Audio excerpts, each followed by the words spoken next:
La esperanza en tiempos de alondra. Capítulo 1.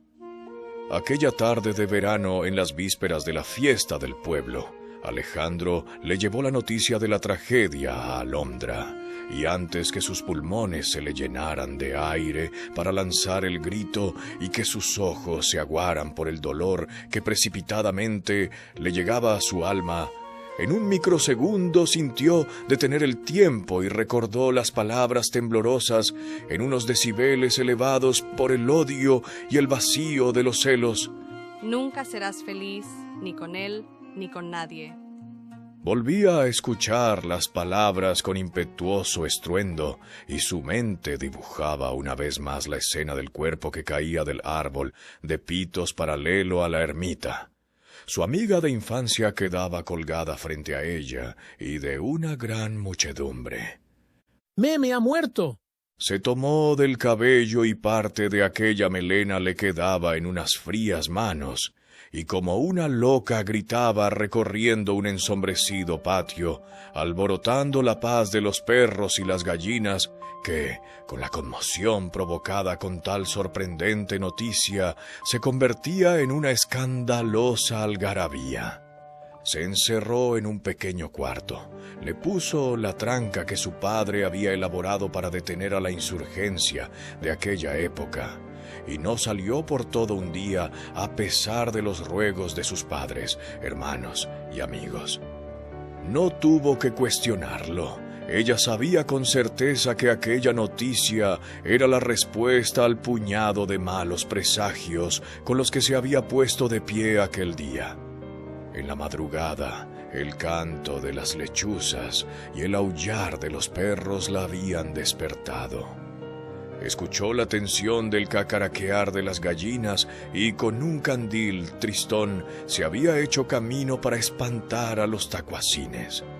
Se levantaba con una tensión que solo se incrementó cuando vio entrar a la mariposa negra al aposento sagrado de su cuarto. Solo se cuestionaba: ¿por qué a las sombras de mi cuarto, habiendo todo un jardín lleno de sol? Del almendro salió volando una nube oscura de pijullos que le asustaron con el ruido sorpresivo de su aleteo. Nunca una bandada de aquella especie se vio por esos lugares, y todo aquello alimentaba más su ansiedad. Cuando se echaba las guacaladas de su baño en una pileta encerrada con unas paredes de madera cruda, escuchó su nombre con el timbre de la voz de su amado Meme. ¡Alfonsa!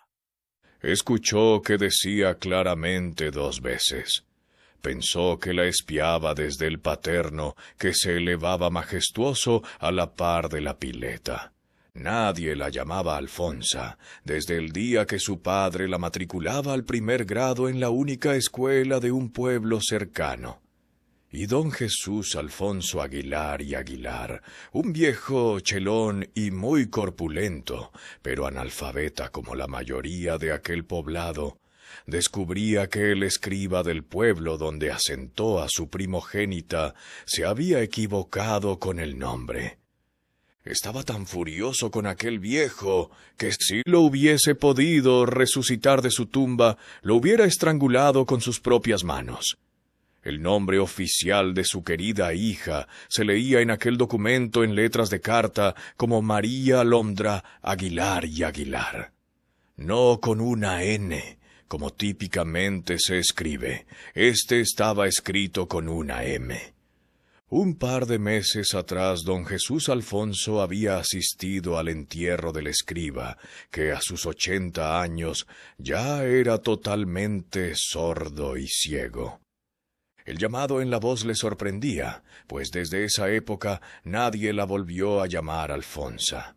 Se cubría con una toalla y con cierta inseguridad salía del pequeño baño de madera e investigó de una manera vaga. Y sin identificar de dónde venía la voz, se adentró de nuevo para terminar de quitarse el jabón.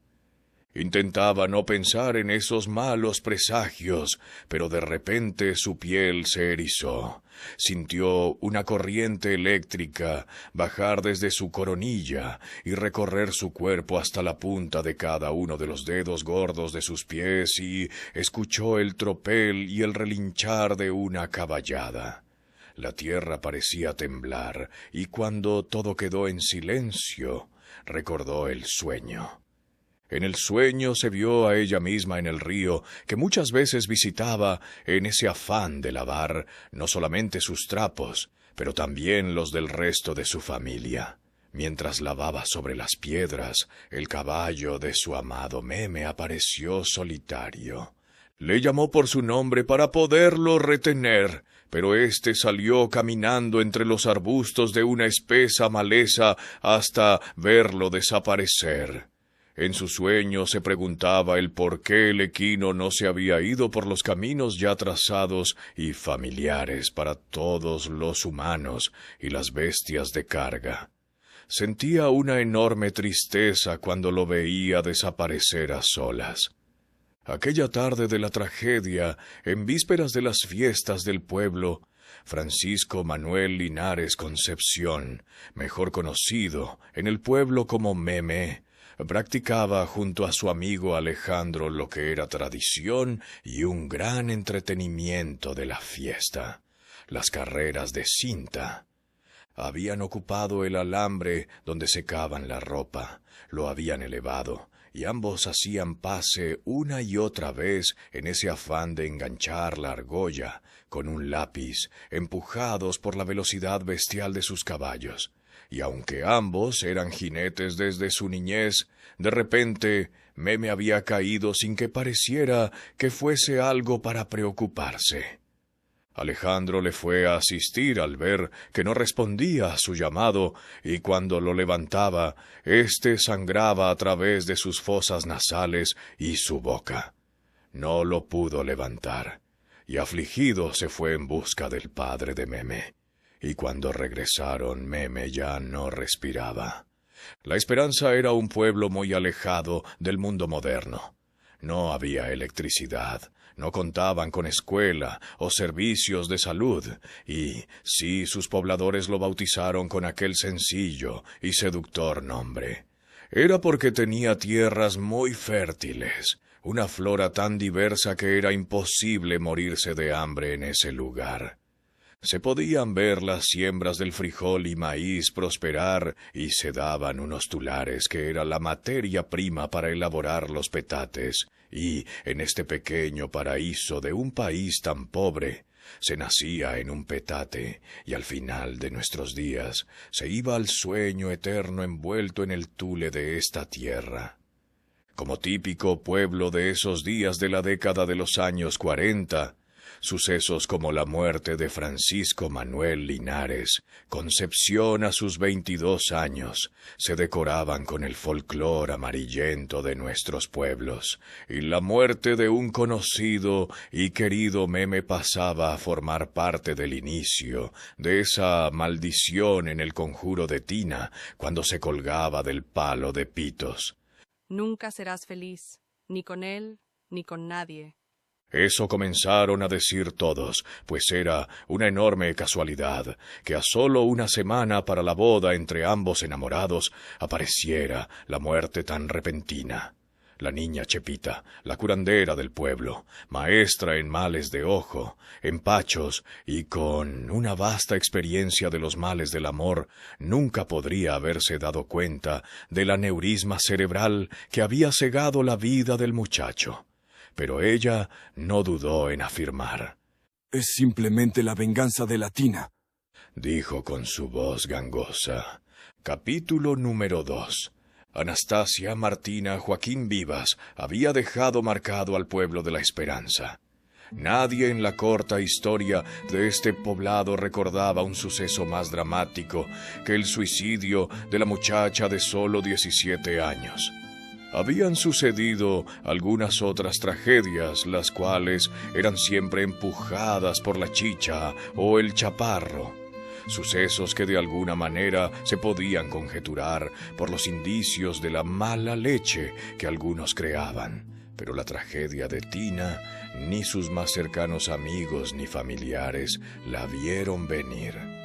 A los 14 años le llegó ese mariposeo al corazón, cuando en esa pasión adolescente sintió ese tropel de hormonas enloquecidas al solo mirar al también adolescente Meme. Se conocían desde infantes, pero ese 9 de abril de 1937 recordaría ese viernes a las 3 de la tarde cuando lo vio bajar de su caballo. De repente, no era el mismo Meme que había visto antes. Este tenía un aura de misterio que ella sentía debería de descubrir. Le provocaba un cosquilleo interior y se le erizó la piel y, de repente, sintió esa humedad íntima. Menstruaba por primera vez. Asociaba todo aquello a la fuerza del amor, y con toda la fuerza de su ser desde ese día se sintió profundamente enamorada del joven Meme. En el poblado de La Esperanza había una pequeña ermita construida de adobes y techo parcialmente de tejas y láminas oxidadas. Un pequeño altar se podía divisar desde la entrada y unas 6 bancas de madera cruda y rústica se alineaban frente a éste. Las misas se deberían de oficiar por lo menos a cada 15 días, según el mandato de la parroquia más cercana, pero a veces pasaban más de un mes que la población no miraba aparecer al padre Gregorio Macanche, pues hasta aquel pequeño poblado llegaban los rumores que al padre le gustaba en abundancia los espíritus de caña brava, más que el vino de consagrar. Aun así, al pequeño hombre se le respetaba, y muchos le tenían un genuino cariño, y quizá el único y más recordado legado del cura en aquel alienado poblado era haber llevado la idea de construir letrinas. En los primeros años que visitaba La Esperanza, los pobladores no sabían que era un excusado o una letrina, cuando el cura, por las necesidades de la naturaleza, se vio obligado a buscar el lugar baldío más inmediato. Odiaba ir hasta esta elevada y distanciada tierra, pues era una caminata de 2 horas en ir y venir, y la cuesta al pasar el río se le era un reto monumental acercándose a su 5ª década. Y quizás sí las ofrendas monetarias no eran abundantes en un pueblo perdido en la pobreza, sí lo eran en grande en otras especies. Deberían enviar a un par de bichos para acompañarlo con algún caballo y cargarlo con los sacos de naranja y de variadas frutas, al igual que algún par de gallinas donadas al cura. Se le hubiese hecho más liviano el compromiso al padre Gregorio Macanche si hubiese aprendido a cabalgar a una bestia, pero siempre le provocó un pavor hacerlo. Precisamente el 8 de diciembre de 1940, cuando el pueblo celebraba a la Virgen de la Sagrada Concepción, la patrona del pueblo, y que para el padre Gregorio se le era imperativo oficiar la misa.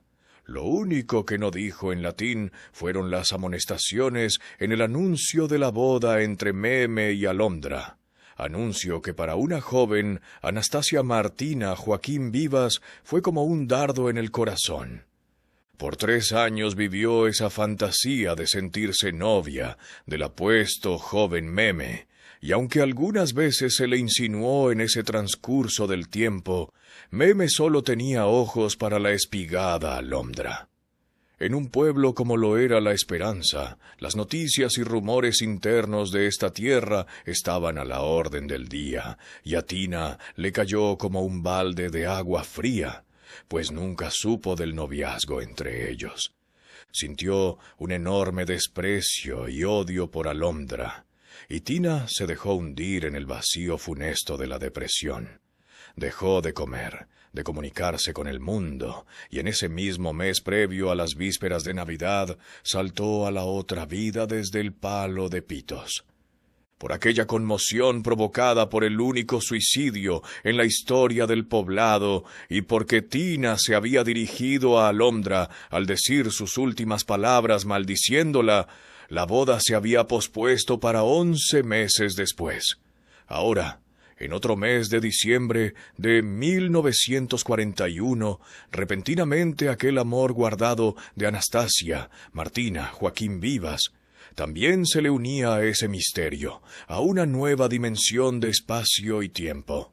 Eran amigas, aunque por los últimos 2 años se habían distanciado dado que Alondra, siendo la mayor entre 4 hermanos, tenía la responsabilidad de asistir en los quehaceres de la casa. Y al contrario de Tina, ella era la menor entre sus hermanos, y por tanto la más consentida. También tenían 1 año y medio de diferencia en su edad, y aquel espacio le daba a la espigada Alondra un aura de madurez bien marcada, y mientras ésta se mantenía ocupada en la cocina y la pequeña y única tiendita del poblado, Tina pasaba haciendo volar la imaginación y alimentando su amor platónico, escuchando las radionovelas en un pequeño aparato de radio de los pocos que se oían murmurar con ese sentido de la admiración en estas tierras. Sintió morirse desde que escuchó las amonestaciones, y desde entonces se sabía ya muerta que, cuando subió al palo de pito, solo esperaba que la gente saliera de la misa, identificara a Alondra, y sin ningún temblor en su voz había dicho aquellas palabras. Y a pesar de que para Alondra el tiempo se detenía abruptamente encerrada en su pequeño cuarto, ni ella ni sus familiares se dieron cuenta que esa misma tarde don Esteban Manuel Linares Segura, padre de Meme, había hecho mandar a traer al señor cura para que oficiara la misa de cuerpo presente de su hijo. Y esa misma tarde de su muerte se doblaron las campanas y fue enterrado junto a la tumba donde yacía el cuerpo de Martina. El panteón no había sido diseñado como tal, y era el padre Gregorio Macanche el que determinaba dónde se abría la fosa en un terreno santo, donde el cuerpo de Meme era apenas el 7º en ser enterrado. Nadie de la familia de Alondra asistió, nunca escucharon el doblaje de las campanas, y siempre intuyeron que el entierro se llevaría a cabo la siguiente mañana, pero olvidaban en una amnesia temporal provocada por la sorpresa, pues el siguiente día se celebraba la fiesta del pueblo. Capítulo número 3. Quizá nadie recordaría aquellos sucesos si es que el geólogo y vulcanólogo Ragnar Olsen no se hubiese aparecido por aquellas tierras de la esperanza con esos instrumentos raros y chistosos para muchos pobladores. Al no poder pronunciar su nombre, aquella tierra lo bautizó como el Chelón, y de esa manera quedó marcado en el recuerdo. Aunque para María Alondra, Aguilar y Aguilar, el científico fue más allá de ser un simple recuerdo. Se enamoró del Chelón a primera vista. No había pasado tanto tiempo desde que su padre la había llevado hasta la capital y había vivido una misa dominical a las afueras de su pueblo. Era una experiencia única y exquisita, y donde conocía a un Jesucristo a colores, y no como las simples figuras de barro que ella siempre conoció.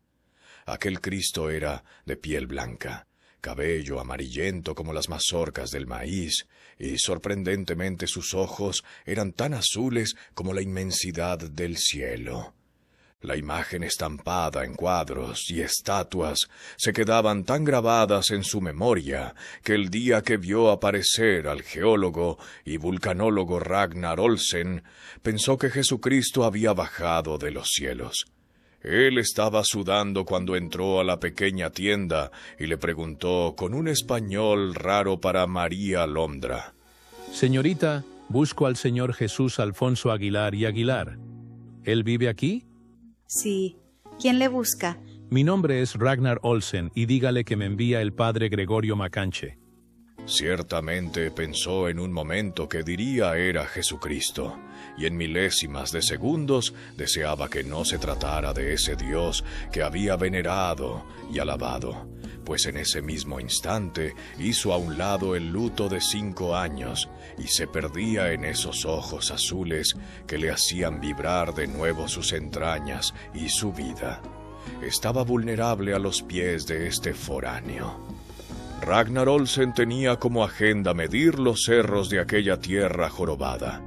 Él estaba agendado para estudiar los cerros y volcanes de la voluptuosa Nicaragua, pero un colega español le dijo de una manera de doble sentido: Ve a la tierra de Cuscatlán y verás las mejores tetas de esta tierra. Ellos le llaman el Chichontepec. De esa manera aparecía en un mes de verano en el subtrópico Cuscatleco, y llegó con el rocío del sudor de las 3 de la tarde en su frente, y donde por primera vez tomó sin importar lo que bebía, el refresco en agua de tiempo de la aromática guanábana. A María Alondra Aguilar y Aguilar nunca le faltaron pretendientes.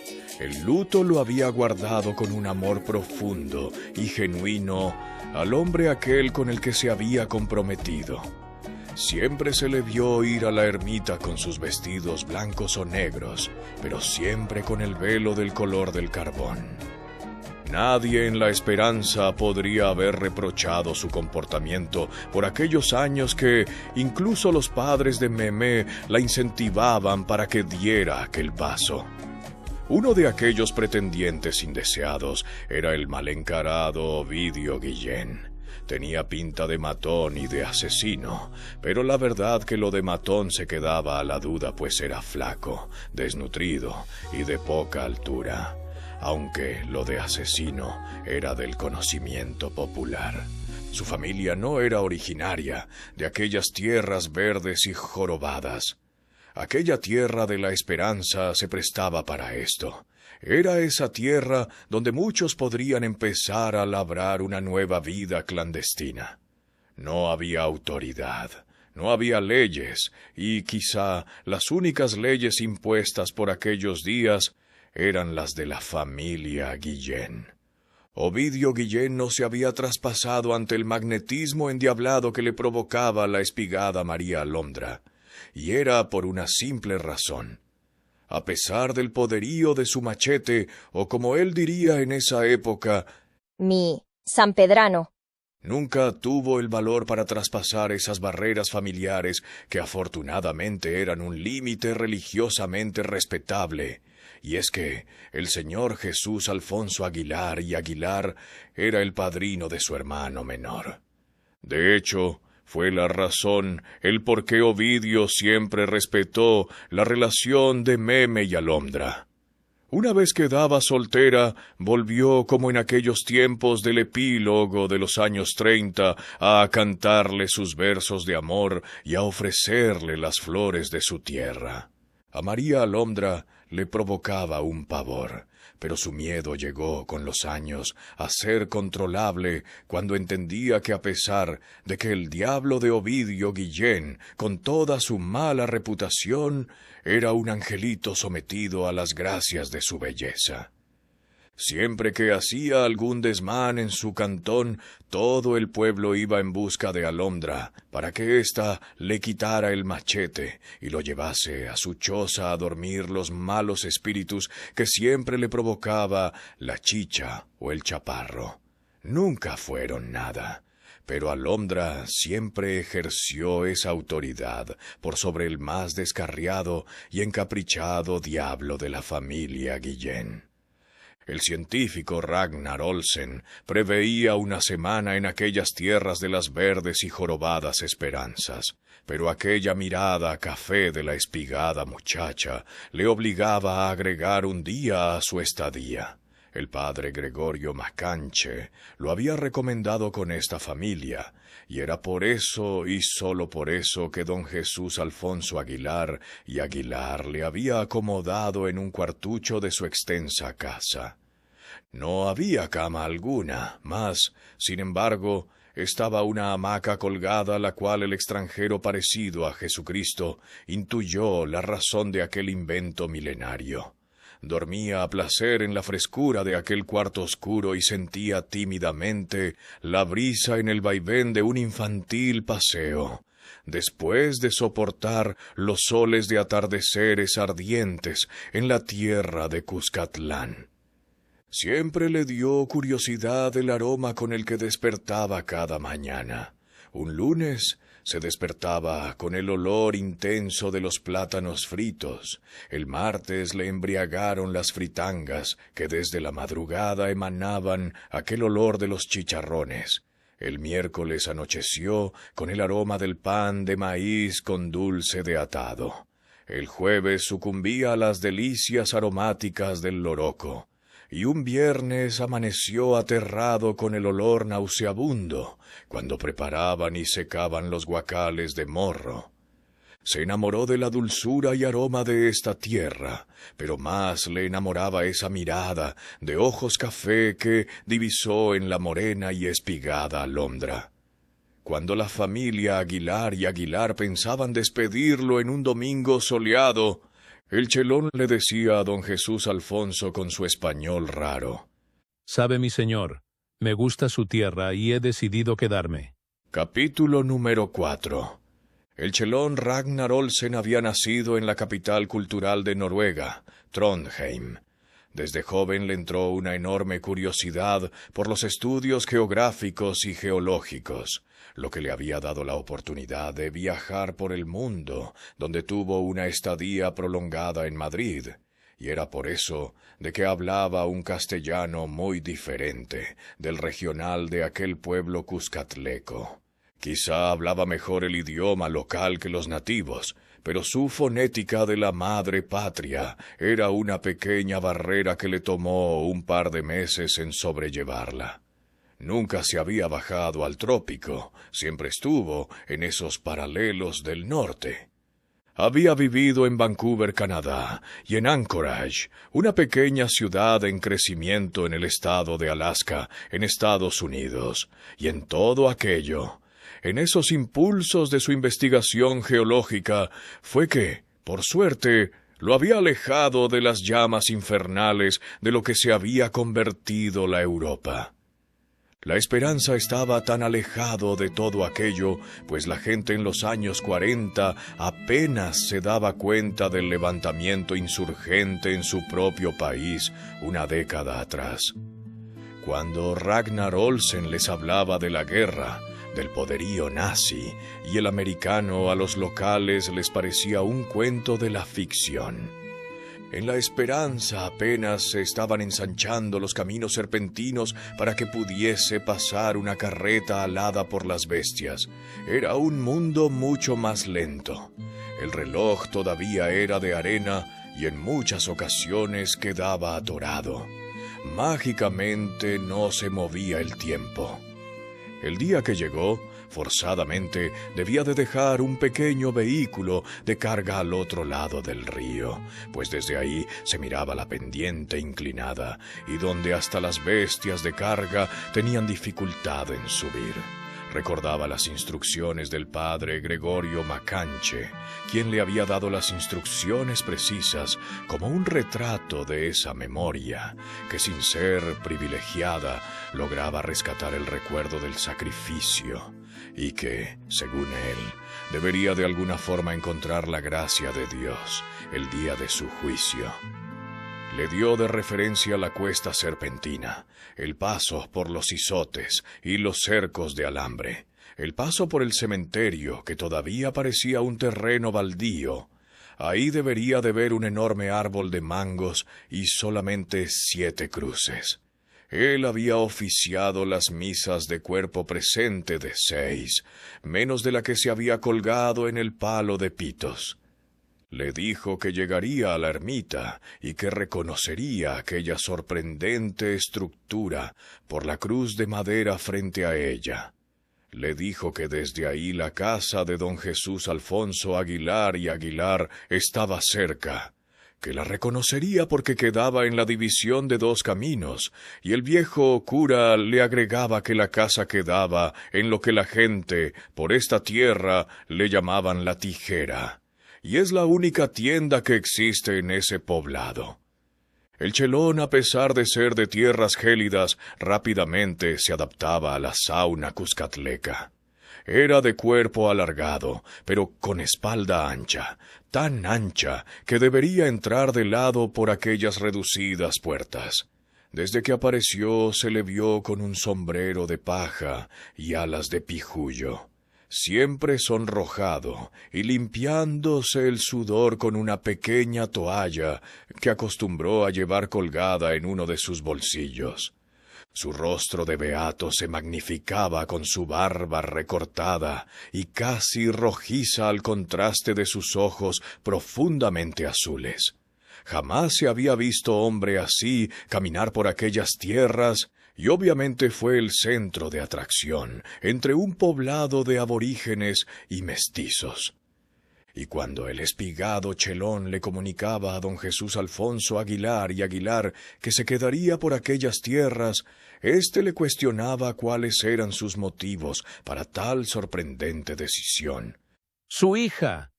Había sido su serena respuesta.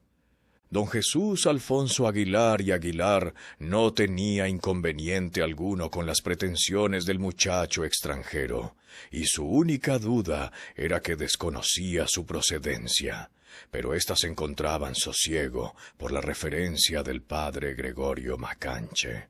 El viejo podría parecer rudo y tosco, pero tenía sentido común y también, porque encontraba mucha seguridad entre los otros hijos que ya eran adultos, en el tremendo sanpedrano que podría desenvainar en cualquier momento de apuro, y en un revólver que acababa de conseguir, por ese miedo que siempre le provocaba la familia Guillén.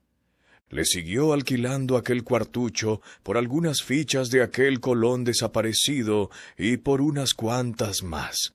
Se le proveía del mismo alimento que se consumía en aquella casa, y para mitigar cualquier preocupación y procurar conservar la buena reputación de su hija, hizo llamar a su sobrina Lola, y cuya primordial misión en el extenso laborar de todos los días era nunca despegarse de su prima Alondra, y en palabras más directas, nunca la vayas a dejar a solas con el chelón.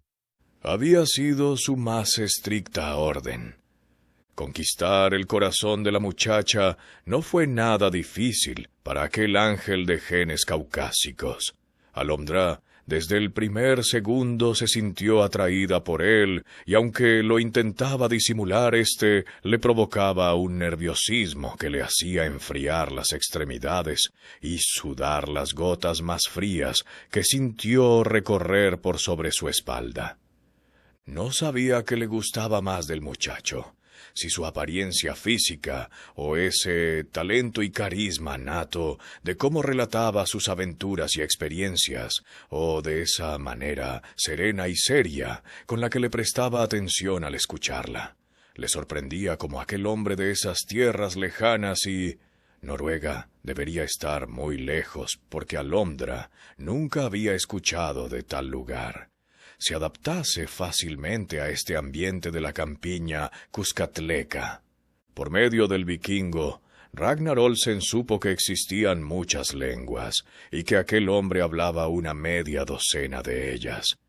Aprendió a decir frases básicas en inglés, francés y en noruego bokmål, como también por la boca del chelón conoció las historietas de Moby Dick, las fascinantes aventuras de Julio Verne, las grandiosas epopeyas griegas, la poesía del mexicano Amado Nervo. En fin, el conocimiento de aquel hombre parecía ser infinito, que deslumbraba tímidamente la sencillez de la muchacha. Todo aquello hizo que el mundo de don Jesús Alfonso Aguilar y Aguilar girara de repente a una velocidad nunca experimentada. En esos días había bajado al pueblo e indagar con el padre Gregorio Macanche, en referencia a Ragnar Olsen.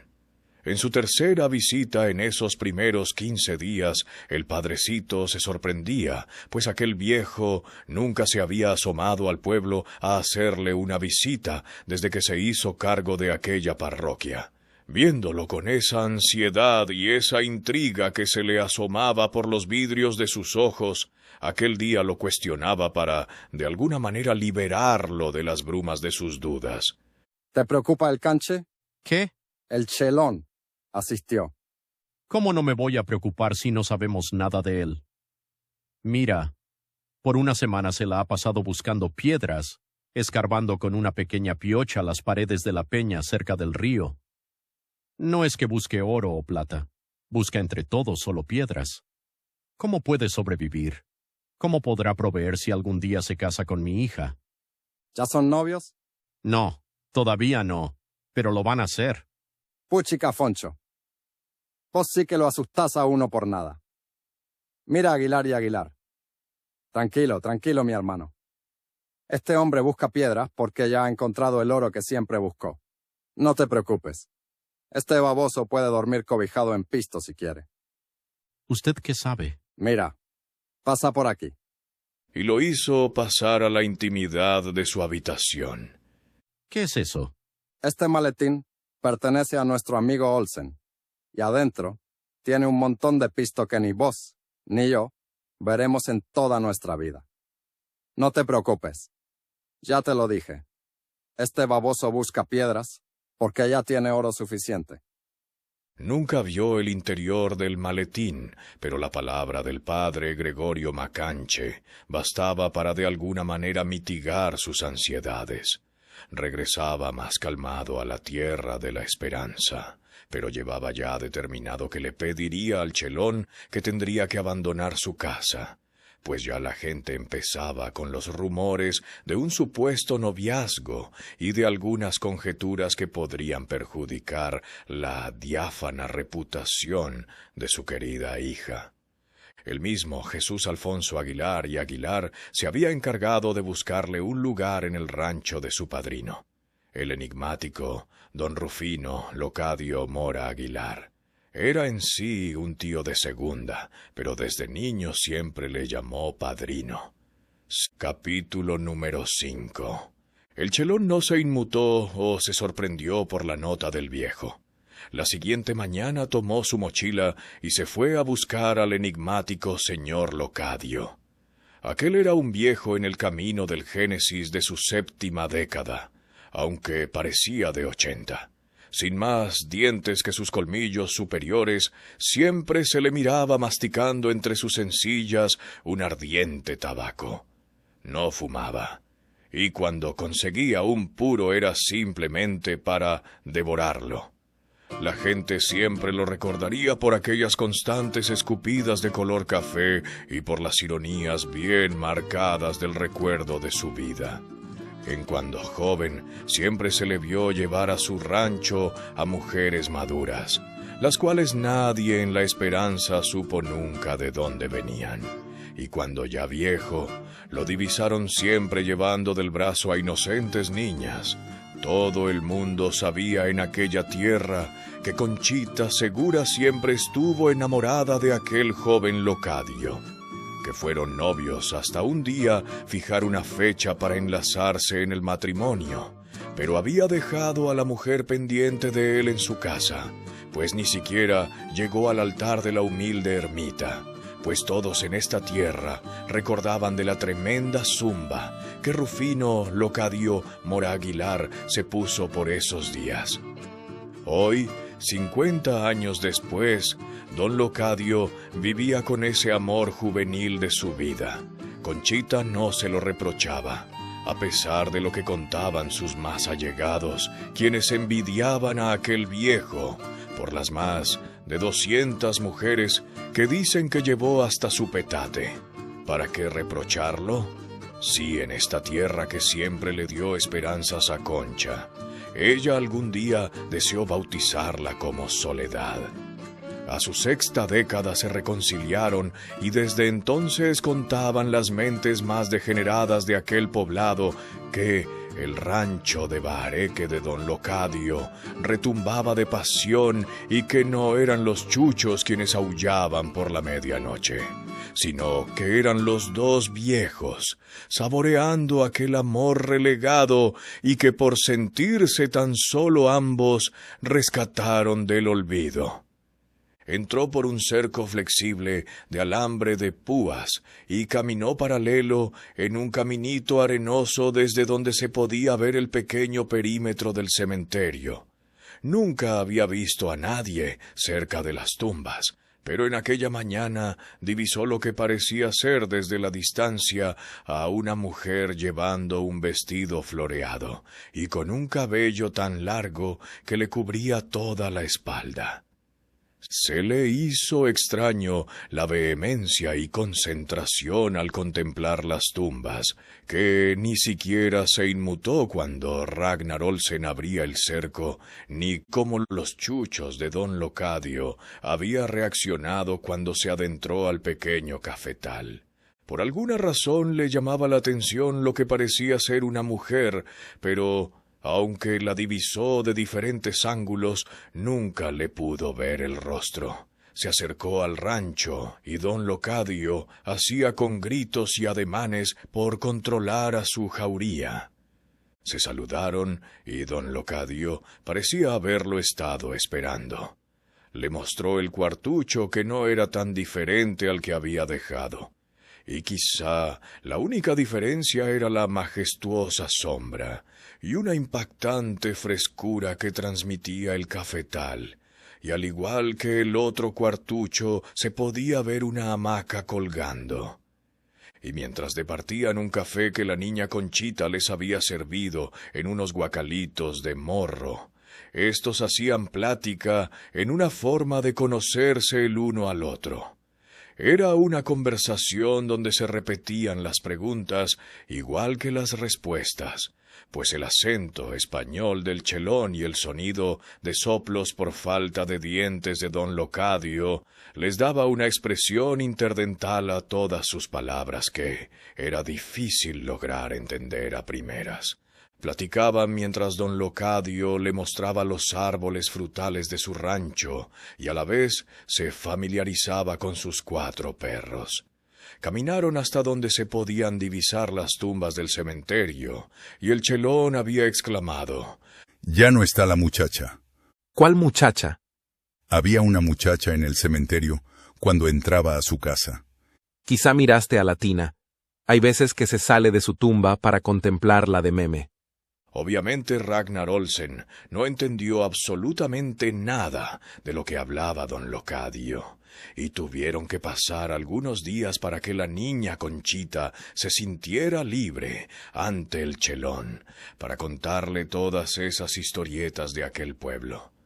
Supo días después que aquella visión debía de ser un fenómeno paranormal, pues en cierta ocasión que vio a la misma mujer con el mismo vestido floreado, en una fracción de segundo, cuando desvió la mirada, la mujer había desaparecido de su vista.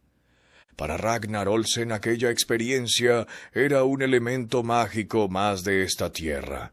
No le daba miedo en absoluto más que la intriga y ansiedad de volver a experimentar lo que para él era una fascinante visión. Todo aquello era adornado con el folclore local de los mitos y leyendas, y siempre deseó conocer personalmente a la ciguanaba, ver la carreta chillona pasar por aquellos caminos reducidos, o que se le presentara el muerto en una de esas noches oscuras y sin luna.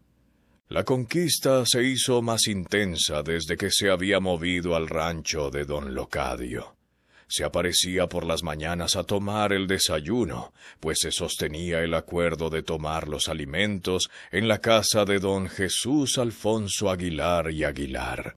Lola siempre se mantuvo como la escolta de Alondra, y tenía que aprovechar los momentos sorpresivos donde por el ajetreo de los quehaceres la muchacha se miraba forzada a no seguir la orden estricta de don Alfonso, y quizá porque era cómplice de su prima. Después de algunos piropos y algunas insinuaciones, se le declaró con una simpleza fría, como evidenciando que procedía de esos paisajes nórdicos. ¿Quieres ser mi novia? Siempre le proponía una espera, pues una mujer de campo, y con el temperamento de Alondra, quien se había hundido en un luto tan profundo, no podía dar un sí a primeras y sin dejarse rogar. Nunca en la esperanza hubo alguien quien le preguntara su edad, pero Ragnar Olsen daba esa impresión de rondar los 35 años. Había estado en diferentes lugares y había conocido a mujeres tan cultas como él, pero estaba en un lugar tan remoto y mágico del mundo y se sentía enamorado de una mujer tan sencilla, y que por los años 30 había cursado con grandes esfuerzos el 3er grado. Un gran logro por aquella época. Le gustaba ese rostro moreno y alargado, con cejas pobladas y pestañas alargadas y una sonrisa de miel y perlada. Se vestía tan recatada como todas las mujeres de este pueblo, vestidos por debajo de las rodillas, y Alondra era una de las pocas mujeres por este lugar que se había acostumbrado a usar unas sandalias de cuero. La mayoría de este poblado eran descalzos y analfabetas. Incluso los hermanos de Alondra, a pesar de que don Jesús Alfonso le compraba botas para el trabajo en la tierra, siempre las dejaban a un lado y caminaban las veredas de la esperanza con los pies descalzos. A las 2 semanas de tanto rogarle para que lo aceptara, le dio una respuesta afirmativa acompañada de una profunda pena y nerviosismo que fue muy difícil entender para el chelón su significado. Vaya pues. Le había contestado. Capítulo número 6. Era obvio que había sentido la competencia del mal encarado Ovidio Guillén y quien era más conocido por su apodo que por su nombre oficial. Nadie se atrevía a llamarle gallina porque sabían que no lo pensaba para desenvainar su sanpedrano, especialmente si andaba enchichado. De hecho, don Locadio y don Jesús Alfonso se lo habían advertido al chelón. Tené cuidado con ese baboso, que no se tienta el corazón para zamparle un machetazo a cualquiera. La verdad que se había ganado aquella fama a pulso, pues de la boca de Alejandro, éste le había contado cómo Ovidio Guillén había dejado a 2 agentes de la Guardia Nacional moribundos en lo que eran las fiestas de un pueblo cercano. Contaban que desde entonces lo buscaban las autoridades, pero en el poblado de La Esperanza era bien sabido que los hermanos Guillén nunca conocieron la diplomacia y que cualquier afrenta se solucionaba a golpe de machete. El día que llegaron otro par de guardias a sacarlo de su casa, contaban con esa euforia arreglada, con algunos disparates de la ficción, que habían sacado a los que llegaron con sus uniformes pulcramente almidonados, completamente desnudos, por las veredas de La Esperanza. Les decomisaron los 2 fusiles a los 2 guardias, y si antes le temían al capricho de su testosterona y sus machetes, desistieron al saber que ahora contaban con 2 fusiles de grueso calibre. Ragnar Olsen, a pesar de todas esas advertencias y en contra de cualquier pronóstico, se volvió tan amigo de Ovidio Guillén que no era raro verlos departir juntos. El chelón no podía dar fe que todo aquello que se hablaba de Ovidio Guillén fuera del todo verdad, dado a que el hombre parecía raquítico y vulnerable ante el espíritu de la chicha o el chaparro. Siempre pensó que le convenía tenerlo alcoholizado, y Ragnar Olsen se dio a la tarea de proveerle todo el chaparro y chicha que fuera posible. Se daba cuenta que aquel hombre viviendo las calenturas de la goma era una amenaza más real que cuando se encontraba borracho. Y era por eso por lo que la gallina se volvió tan amigo con el chelón, que eventualmente era uno de los pocos que le llamaban por el apodo sin afrontar consecuencias. ¿Y por qué te llaman gallina? Le preguntó un día el chelón. ¿No ves, pues? La gallina es la que pone los huevos. Y se echaba a reír a carcajadas. El otro que sentía era competencia seria era Alejandro, el que fue amigo y confidente del finado Meme. Después de 5 años de luto se había atrevido a insinuársele a la espigada alondra. Siempre sintió un cariño muy especial por la muchacha, que desde esos años de la pubertad solían rifársela entre los muchachos de su edad. Era Alondra el premio a esas carreras en los caballos, pero siempre se miraba en desventaja, pues Alejandro era un poco más pequeño que la misma muchacha. Económicamente tenía menos que ofrecer, pues él era uno de los peones del padre de su fallecido amigo. Siempre vistió botas de hule, pues su gran querido amigo Meme le donaba las suyas cuando éstas estaban a media vida, aunque con la molestia de sentir muy sueltas las botas, pues Meme tenía un pie mucho más recio. Y a pesar de que se encontraba en suelo ajeno, con costumbres ancestrales, aquel hombre de la piel rojiza, y quizá el hombre más alto que haya visto la esperanza, se hizo amigo de todo el mundo, pues era un alma tan dadivosa con los borrachos que se concentraban en el desvío de la tijera, igual con los chuchos del poblado, que nunca le volvían a ladrar después de mirarlo una segunda vez. Desde aquella respuesta donde aceptaba al extranjero como su novio, se daba cuenta que era un sentimiento diferente. A sus 25 años distinguía esa diferencia entre la pasión y el verdadero amor. Ragnar Olsen le atraía físicamente, y lo aceptó porque pensó que aquella extraña atracción eran parte del comienzo del amor, pero definitivamente no sintió ese acercamiento genuino, como si ya hubiese sido escrito como un designio infalible a como su corazón se lo indicaba en ese palpitar enloquecido a la declaración de amor de Meme. 5 años después, todavía sentía traicionar ese amor, y cuando el chelón le tomó de las manos, ella en una maniobra casi infantil se le escapó y le dijo con el mismo nerviosismo de su respuesta: «Ahí viene Lola». Aunque el patio se encontraba callado y desierto. Las primeras semanas fue un noviazgo tan platónico como lo fue ese amorillo que vivió la finada Tina con Meme por 3 largos años. Era algo que el europeo Ragnar Olsen debería encontrarle sentido y descubrir que los noviazgos de la época en un país de línea conservadora eran tan esquivos y ciertamente confusos. Quizá había entendido mal y aquel «vaya pues» significaba un rechazo.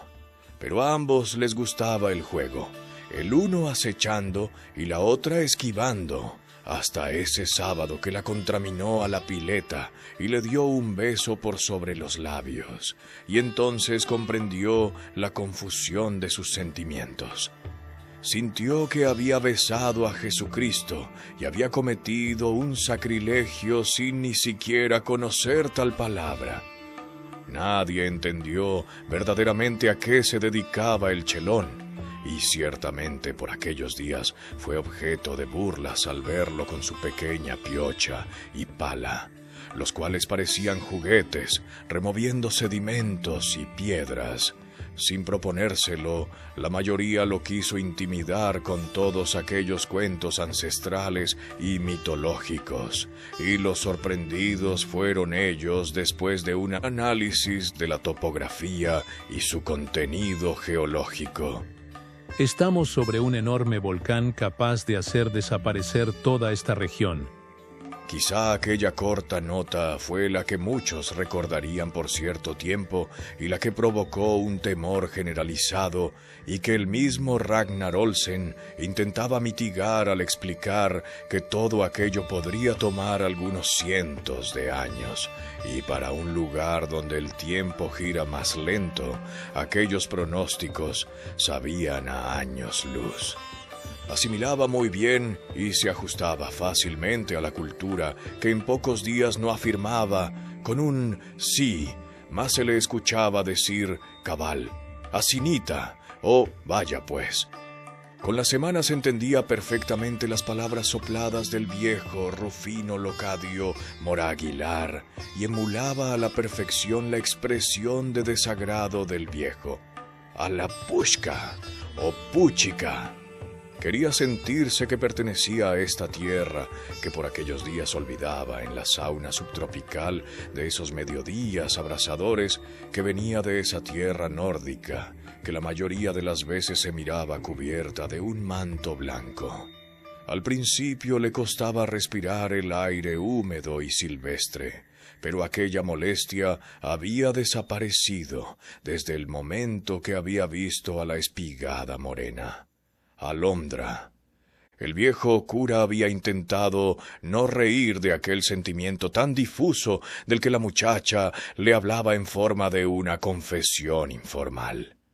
Había confesado que había aceptado a aquel hombre de piel blanca como novio, pero nunca mencionó el beso que Ragnar Olsen le había estampado y que le provocaba tanto miedo, pero más que todo pena. Don Olsen, parece ser ese Jesucristo pintado en los cuadros de una iglesia que visité cuando mi papá me llevó a la capital. Le había dicho, y terminaba con un sentimiento ambiguo muy reflejado en su inocencia. No puedo, creo que estoy loca. Gregorio Macanche intentó explicar fiel a su conocimiento la confusión de la muchacha, y supo que sus palabras se tornaban más confusas cuando le hablaba que en su antigua Guatemala había un Cristo negro. ¿Cómo? ¿Y cuántos Cristos hay? Tendría que ser la pedagogía de aquel hombre caucásico el que diera la mejor explicación para una confundida alondra. Un Cristo blanco y rubio es la creación de los artistas de una época donde siempre el hombre blanco ha dominado el planeta. El Cristo negro que habla el padre Gregorio es nada más la rebelión del hombre negro ante el blanco. Pero la verdad, y con pocas posibilidades a equivocarme, Jesucristo es más parecido a tu color de piel. Los árabes y judíos son morenos. Jesucristo debió de ser moreno también. No le disipó las dudas del todo, pero su explicación fue la más convincente. De lo que sí la convenció es que deberían casarse y fijaron una fecha para el primer fin de semana de mayo. Capítulo número 6. En aquel tiempo, semanas a esa fecha de mayo se tornaron con una espesa neblina.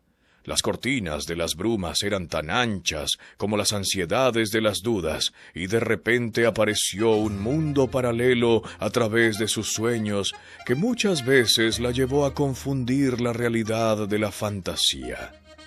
En los 5 años oscuros de un religioso luto nunca lo había soñado, y parecía que después de dar aquel sí para una boda, los duendes de la culpa comenzaron a erosionar la paz de su alma. Primero volvía a ver aquel caballo, que según contaban y que ella corroborara por boca de Alejandro, que el Canelo, Patas Blancas, y que desapareció de aquellas tierras jorobadas desde que Meme caía en aquella tarde fatídica, le aparecía de nuevo en sus sueños. Luego, días después, sus sueños la transportaron a esos días de escuela, donde un grupo de 5 niños, entre ellos Meme, bajaban a caballo hacia el pueblo para atender a esas mañanas mágicas de escuela. Las veces que iba en anca sostenida de la cintura de Meme y su pequeño morral colgando con algunos cuadernos elaborados por sus propias manos en papel de empaque. Las veces que ambos reían al sonido del dígrafo de lo que antes era considerado la letra Che, y quedaban estancados sin llegar a la D, porque se les hacía muy gracioso tal pronunciación.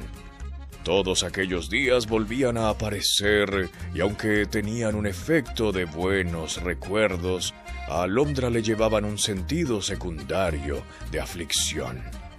Había escuchado del fantasma de Tina contemplando la tumba de Meme en el cementerio. Quizá esa fue la razón de más peso que la alejó de ir a enflorar la tumba todos esos años, en esos primeros días de noviembre.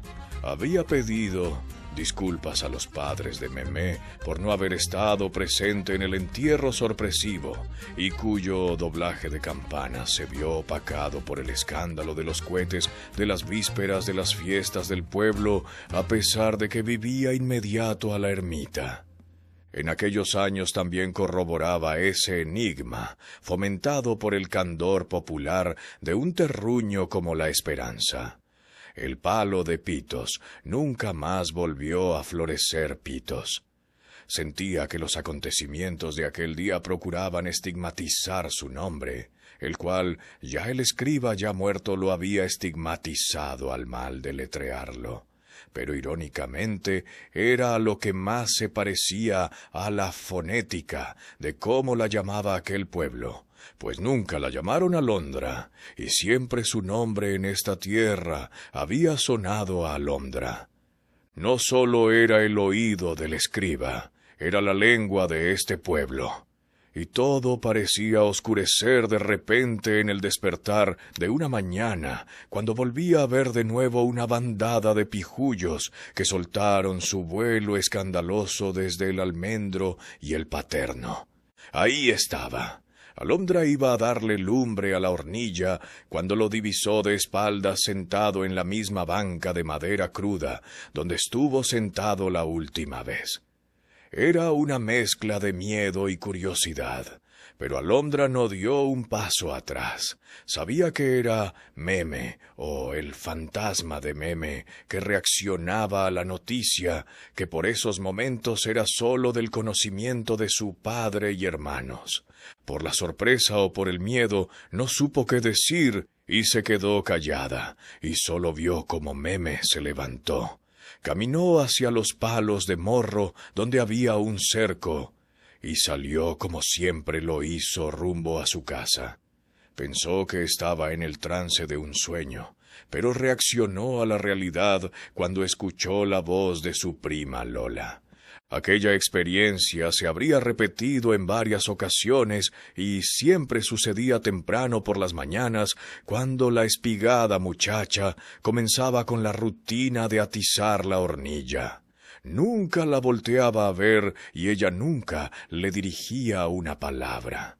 Cuando Alondra tuvo la oportunidad, se lo había compartido al padre Gregorio Macanche, y quien le aconsejó rezarle 10 Padres Nuestros y hacerle el rosario junto a su prima por 9 días. Verás, de esa manera Dios nuestro Señor te dará el valor para hablar con Él.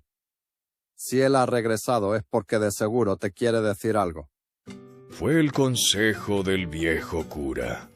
Así lo había hecho. Y precisamente después del 9º día, en una mañana más nublada que de costumbre, escuchó de nuevo el aleteo atemorizante de los pijullos, y al dirigirse de nuevo hacia la hornilla, ahí estaba, siempre de espaldas sentado en la banca.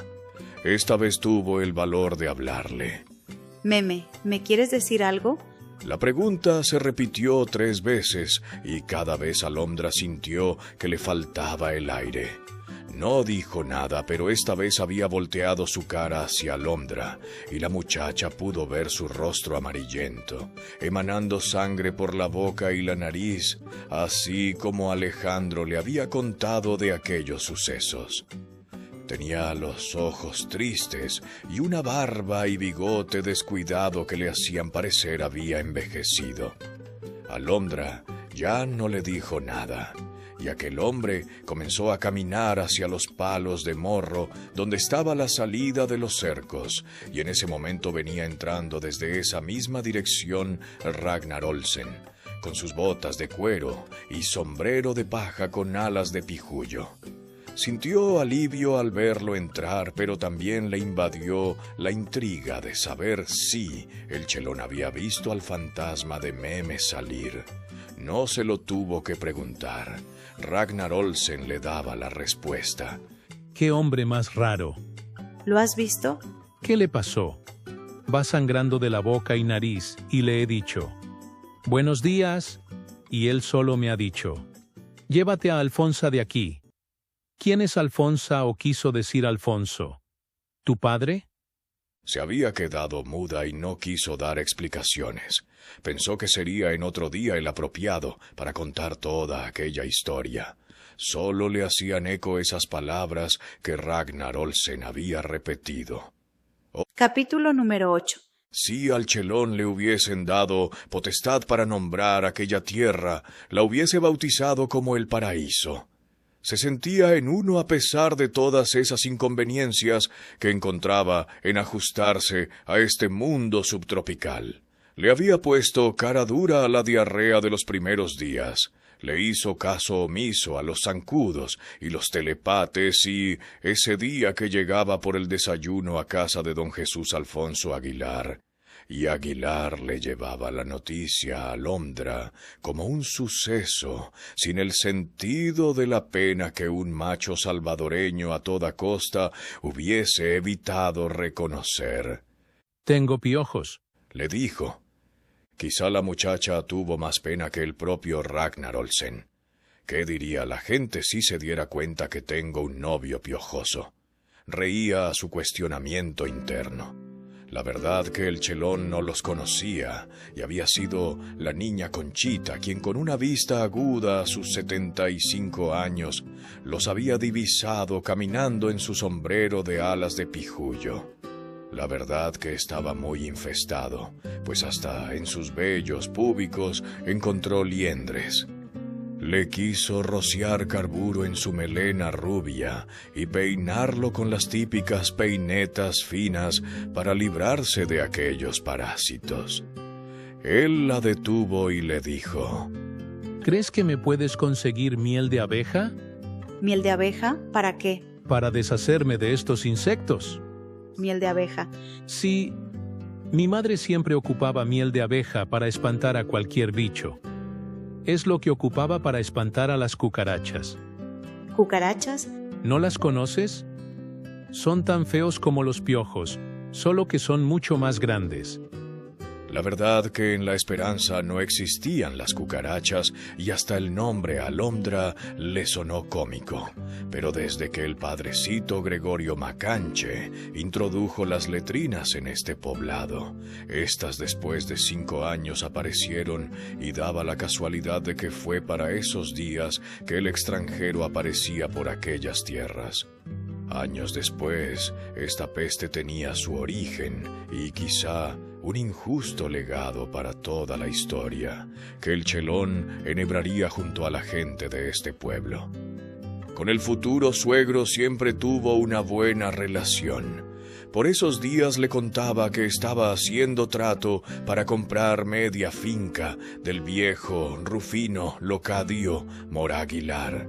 Intentó disuadirlo proponiéndole que él después de la boda podría regresar a vivir a aquella casa y que podría ocupar el terreno donde encorralaba a las gallinas para levantar otra casa o construir su propio cuarto junto a lo que ya estaba construido.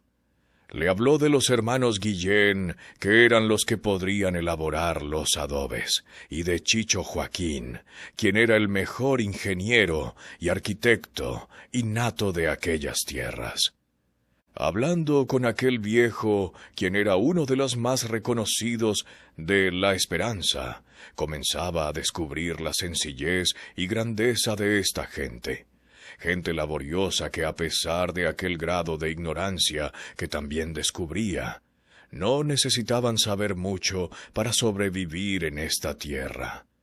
En una de esas pláticas el viejo, como todo un padre que se ocupa del bienestar de su querida hija, le hizo la pregunta más simple, y el hombre escuchó la respuesta más compleja y difícil de entender. ¿Y a qué te vas a dedicar a hacer? Perdón, no entiendo. ¿En qué pensás trabajar? Porque con esa palita y piochita de juguete que vos tenés, por aquí no se avanza mucho. El chelón había sonreído. Bueno, mi señor, pienso en convertirme en maestro. ¿Maestro? ¿Maestro de qué y de quiénes? Profesor de escuela. Mire que por aquí necesitamos uno. Mira, Chelito, no sé si vos y yo miramos lo mismo, pero por aquí no hay escuela ni bichos con el tiempo para aprender algo que no necesitamos aquí. Mira, yo no sé leer esos garabatos y mi hija sí sabe leerlos y aquí nos tenés a los dos. Sí, don Foncho. Pero debemos entender que cada día el mundo se hace más chiquito. Y aquella expresión el viejo nunca la entendió. La finca de don Rufino Locadio Mora Aguilar la compró por la exorbitada suma de 142 colones, con la condición de que el viejo y su mujer se quedarían en la casa de Bajareque hasta los finales de sus días. El chelón tendría acceso a todo el terreno, con la condición de que nunca borraría de su topografía el cafetalito y algunos árboles que don Locadio le había señalado. Era un contrato verbal, y como testigo estaba el cura Gregorio, don Jesús Alfonso y su nuevo amigo Chicho Joaquín.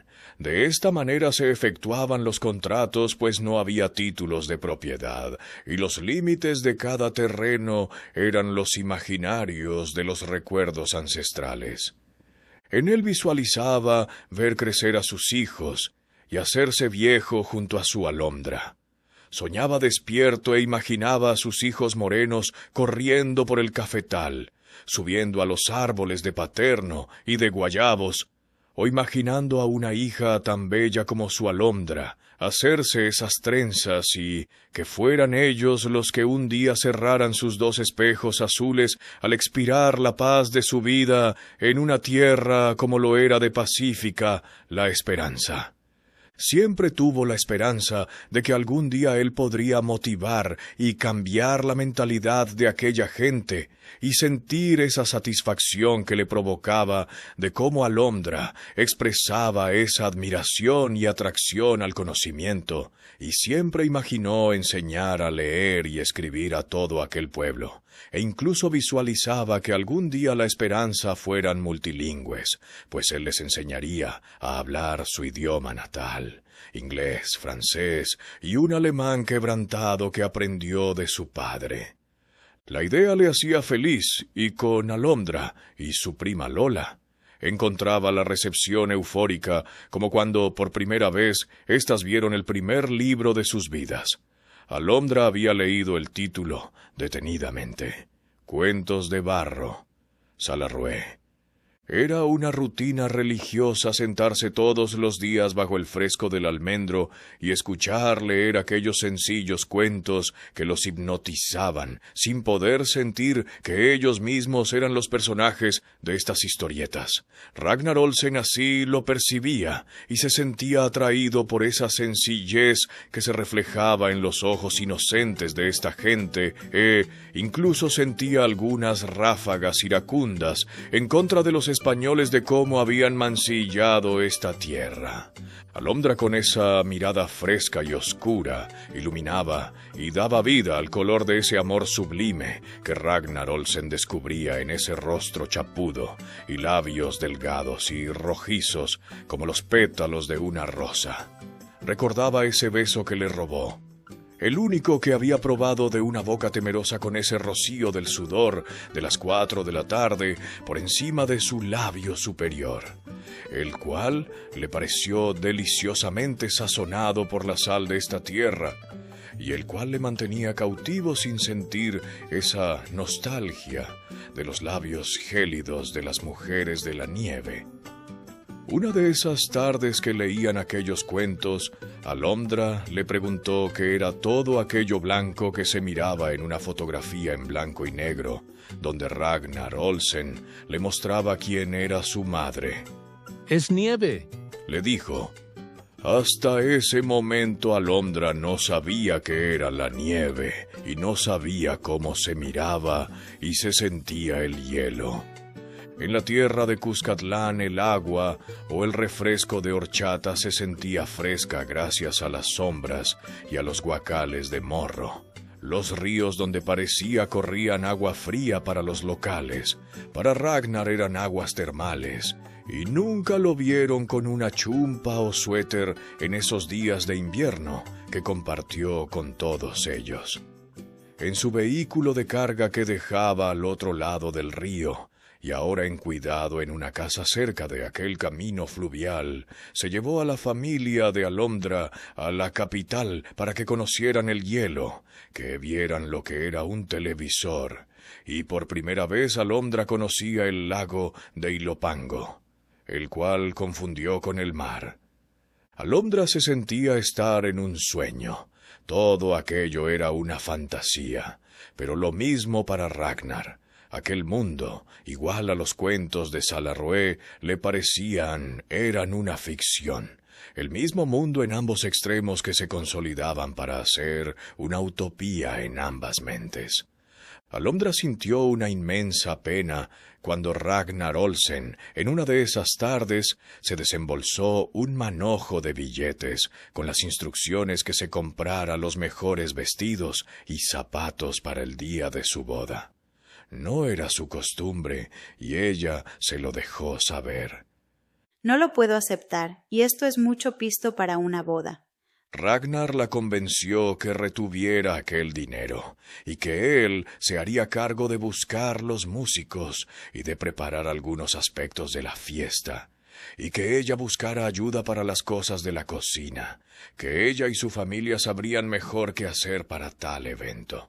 También le agregó que no sintiera pena por tomar aquel dinero, pues entre algunas semanas serían marido y mujer. Capítulo número 9. Por aquellos días hizo el mismo recorrido sobre una yegua, camino a Suchitoto, pues hasta allí estaba la mejor costurera de la región, la misma que había confeccionado el vestido que un día encargó para la boda frustrada por las fatalidades del destino, con ese amor juvenil de nombre Meme. Le acompañaba su padre y 2 de sus 4 hermanos, los mismos que hicieron el recorrido 5 años antes. Pasaron por los mismos ingenios a tomar el vicio espumoso de las cañas y a cargar los atados envueltos en tuzas que eran demandados en una tierra de gente dulce como la esperanza, y volvería a hacer aquel mismo recorrido una vez más para ir por los vestidos ordenados para la más magna ocasión de su vida. Un mes antes se hicieron las amonestaciones y el poblado de la esperanza una vez más escuchaba del futuro enlace matrimonial entre María Alondra Aguilar y el caballero Ragnar Olsen. Desde entonces la casa de adobes de don Jesús Alfonso Aguilar y Aguilar se vio mucho más iluminada que todas las demás en esas noches de ansiedades a la euforia de lo que era un gran acontecimiento por aquellos lugares. El chelón había llevado 3 lámparas Coleman y aquella casa arcaica se miraba igual de nostálgica como se miraba en el día. Brillaba en la oscuridad como un pincelazo de un sol amarillento al alba, y para todos fue de gran admiración. Chicho Joaquín había sido designado por el chelón con el honor de ser el padrino de su boda religiosa y como testigo al matrimonio civil. Por aquellos días se les miraba juntos, pues Ragnar descubría ese talento nato en aquel hombre que debería rondar sus 30 años, y que era ese personaje de respeto y admirado por su despliegue de imaginación. Había sido Chicho Joaquín quien conceptualizó las ideas del padre Gregorio Macanche al introducir las letrinas. Chicho diseñó un inodoro de madera y él le había agregado una tapadera. Toda la esperanza le copió sus canales de vara de bambú para recolectar el agua llovida, y gracias a Chicho, la erosión de la calle principal cerca de la ermita dejó de ser un problema anual, pues les pidió a todos que cada vez que pasaran por el río llevaran 2 piedras si no llevaban más carga. Les dio a todos la hechura del tipo de piedra, y en un año habían empedrado los 50 metros que eran problema. Su casa de adobes era la mejor diseñada y construida, gracias al sentido común de su congénita locura de usar su caña de pescar y los plomos para nivelar al más alto nivel de precisión cualquier pared o viga. Fue el mismo Chicho Joaquín quien por esos días guanaqueaba al rubio nórdico y le hacía entender todo aquello que Ragnar no entendía en los cuentos de Salarrué. Con él aprendió nuevos modismos, regionalismos modernos que aparecían como una burleta del doble sentido a esa idiosincrasia cuscatleca. Lo comenzó a fregar con tantas bayuncadas que un día, a dirección del mismo Chicho, el chelón se apareció una tarde con una expresión que hizo a Alondra echarse una carcajada. «Alondra, estoy enculado de vos», le dijo. Fue de las pocas cosas que la hicieron reír por aquellos días, pues sin encontrar motivos, a medida que se acercaba esa fecha de su enlace matrimonial, parecía que las brumas de la tristeza le embargaban. Sentía una tensión descomunal de esos malos presagios que volvían a retornar desde que había aceptado contraer nupcias. Desde ese último día que vio al fantasma de Meme salir de su casa, no había vuelto a aparecérsele más y, aun así, sentía como si algo la acechara cuando caminaba de vez en cuando a solas por los estrechos caminos de este lugar. Aquella tensión llegó a la cúspide cuando regresaba del pueblo con su prima Lola y uno de sus hermanos, después de ir a confesarse con el padre Gregorio Macanche. Eran las tempranas horas de la tarde y venían en sus caballos y ya habían subido la serpentina cuesta y se acercaban a la ermita y de repente los caballos no quisieron dar un paso más. Estaban a solo unos cuantos metros de su casa y ésta se divisaba desde la última vuelta donde comenzaba la empedrada.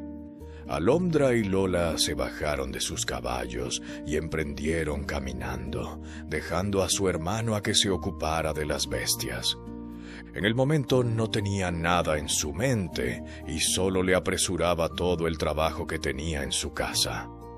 Caminaba frente al árbol de pitos y aunque siempre evitaba verlo, aquel día volteó a ver y miró a la mujer sentada en una rama, con el cabello tirado hacia el frente de su rostro, como si se lo estuviese peinando. A sus oídos había llegado la experiencia de algunos del pueblo, especialmente la que contaba el señor Locadio, su tío, y la que contaba Ovidio Guillén, quienes decían se salía de su tumba para contemplar la de su amor eterno. Sintió que se le pusieron fríos y pesados los pies y llegó con escalofríos sudando una fiebre. Entró a como pudo en el cuarto de su casa, le pidió a Lola que se quedara con ella y durmió toda la tarde y toda la noche hasta el alba de un nuevo día. Ragnar Olsen también había vivido ese acecho, pero lo manejaba con esa curiosidad que lo caracterizaba. La esperanza era esa tierra sobrenatural, que se vivía en otra dimensión o divagando entre frecuencias. Los cuentos de Salarrué complementaban el encanto de este pueblo, y en una tierra mágica como la de Cuscatlán, toda ilusión podría ser realidad, y su verdad en cualquier momento podría ser tocada con esa magia con la que se paría una leyenda. Y es por eso de que cuando se la encontró saliendo de los cercos y la tuvo frente a él sin poder ver su rostro, supo que las letras de aquel escritor contemporáneo no eran en sí su imaginación. sino que el escritor era simplemente el polvo mágico de esta tierra. La miraba de vez en cuando contemplando las tumbas, pero en los últimos días se la encontraba caminando de frente y siempre al mirar atrás quedaba un vacío silente y frío, muchas veces más frío que el invierno nórdico de Ragnar Olsen. Aquellos días se tornaron grises y una llovizna comenzó a caer sin cesar por los últimos días de abril hasta llegar a mayo.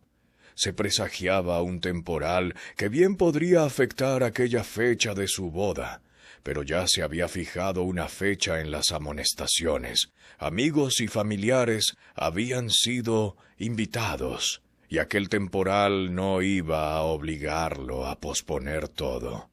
Tenía un plan de ir por el cura y traer, si era necesario, al abogado de oficio hasta la recóndita Esperanza para que cerrara el contrato matrimonial.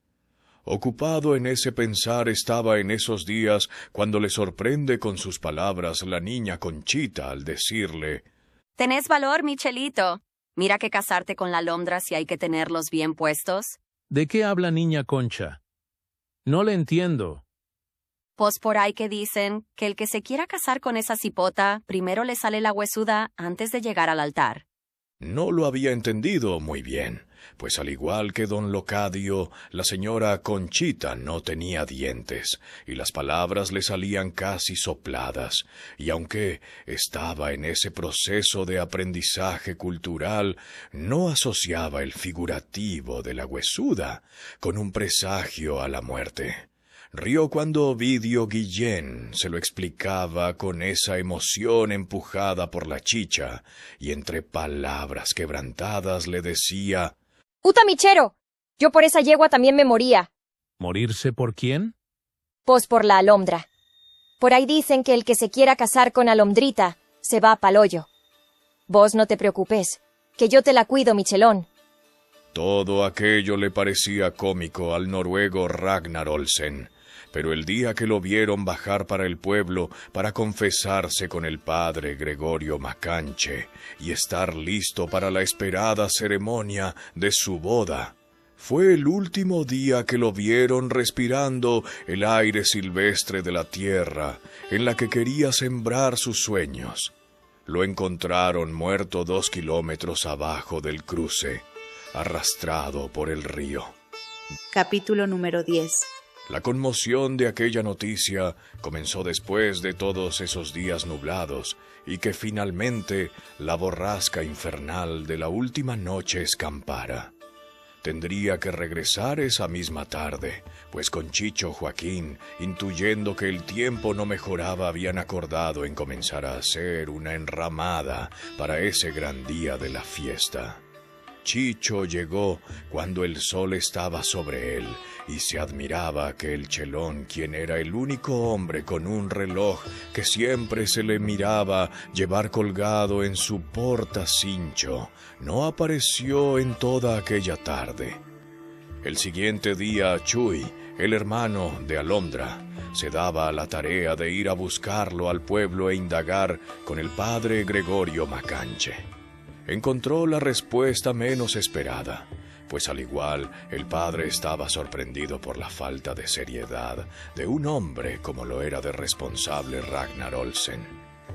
Había visto el viejo vehículo de carga que dejaba al otro lado del río, pero la gente del lugar que lo cuidaba nunca respondió al llamado desde el cerco. Y Chuy se sintió intimidado por la jauría que había salido ladrando a recibirlo. Regresó con la misma intriga con la que se fue. ¿Dónde estaba Ragnar Olsen? Desde ese momento se dieron a la tarea de buscarlo por todos los lugares que conocían. Eran parte de su rutina, pero nadie daba nota del espigado hombre rubio. Temiendo lo peor y con la mala espina que siempre le dio la familia Guillén, pero en especial Ovidio, junto a su hijo, y con su revólver entre los pantalones, don Jesús Alfonso, llegaron a confrontarlo. Ovidio, ¿Vos no tenés nada que ver con que el chelón se haya ido? Como cree mi respetado don Foncho, usted sabe que el Chelito y yo somos bien cheros.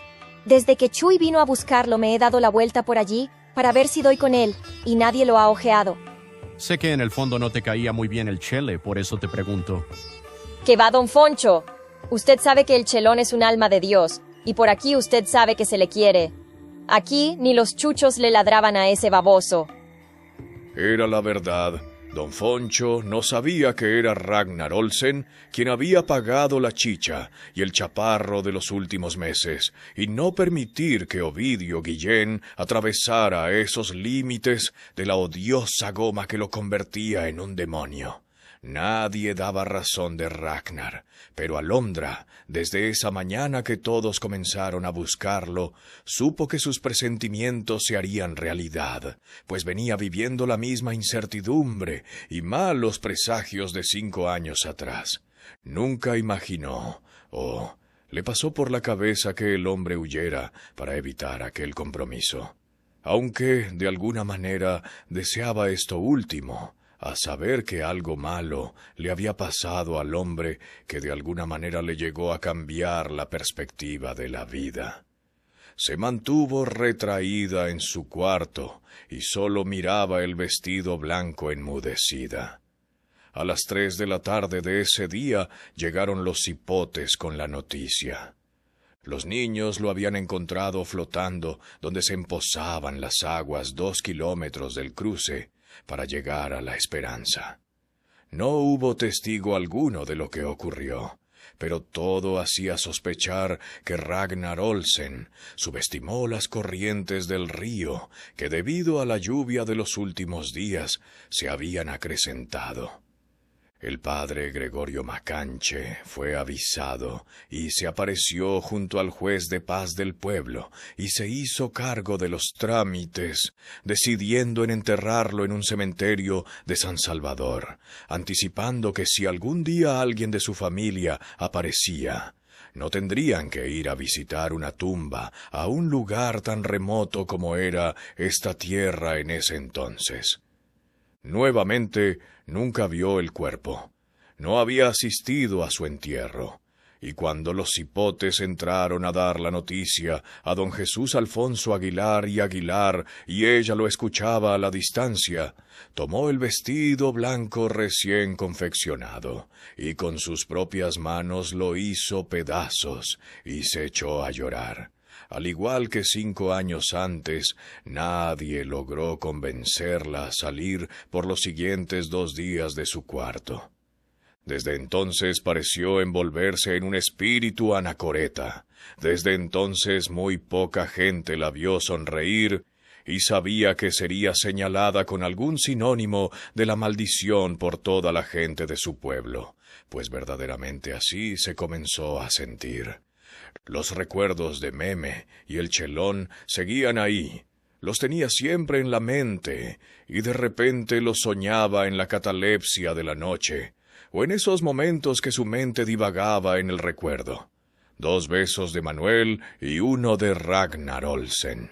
Todos besos robados con esa emoción de la sorpresa que siempre se negó a corresponder aunque deseaba hacerlo. Una mujer de esa época no podría mostrar esos deseos, aunque en su interior se revolvía un volcán de pasión mucho más enorme de los que hablaba aquel hombre nórdico. Por tanto, se derretía en esas pasiones de la inocencia y mitigadas por la naturaleza en sueños tan húmedos como el clima de esta tierra subtropical. Don Jesús Alfonso Aguilar la protegió con tanta vehemencia y algunas veces alteró sus sentidos al explotar iracundo en contra de quien insinuara maldición alguna. Casi le daba un puñetazo a Ovidio Guillén cuando en cierta ocasión en una de esas borracheras había exclamado: No me importaría petatearme, si algún día su hija Alondrita me aceptara. Lo único que le llegó con los meses fueron los cuadernos en los que de vez en cuando Ragnar escribía apuntes con esa curiosidad de la geología, y entre todo aquello en tinta china, de un color azulado, Había leído lo siguiente. Cuscatlán, qué hermosa tierra. Me he vuelto adicto a sus guayabas, y a la mirada morena que como el atado de dulce sazona este paraíso. Tierra del petate, del loroco y las pacayas. Me gustan estas palabras. También me gusta la palabra alondra, aunque yo le llame alondra. Aquí es difícil detectar la diferencia en esta fonética a la que me acostumbro. Pero me gusta alondra. Realmente estoy enculado de ella. Todo transcurría con la monotonía de un pequeño pueblo como La Esperanza. El canto de los enzontles, la algarabía de los pericos, el enloquecido cacaraquear de las gallinas pasaba como siempre desapercibido, así como el ruido agudo de los grillos y el brillar tímido de las luciérnagas.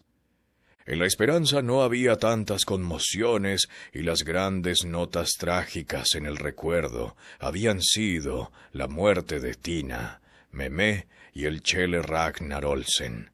Quizá los traspasos de la familia Guillén alborotaban el polvo del pueblo en ciertas ocasiones, pero después de esa sensación anacoreta que la espigada muchacha había contagiado al talpetate de esta tierra, llegó el dardo que afligía y pintaba de incertidumbre a aquel pueblo.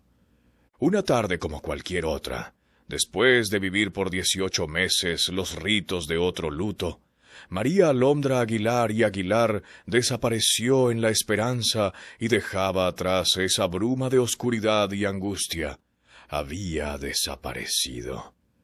Capítulo número 11. La sensación de aflicción y angustia estaba en toda la familia Aguilar y Aguilar, pero ésta se miraba más reflejada en el viejo Jesús Alfonso, el padre de Alondra. Aquel día había comenzado con la rutina como siempre, atizando la hornilla junto a su prima Lola. Hicieron todos los quehaceres de la mañana con esa inercia que conllevaba el afán hacia las tareas de la tarde, y Lola solo la vio entrar a su cuarto, pero nunca la vio salir.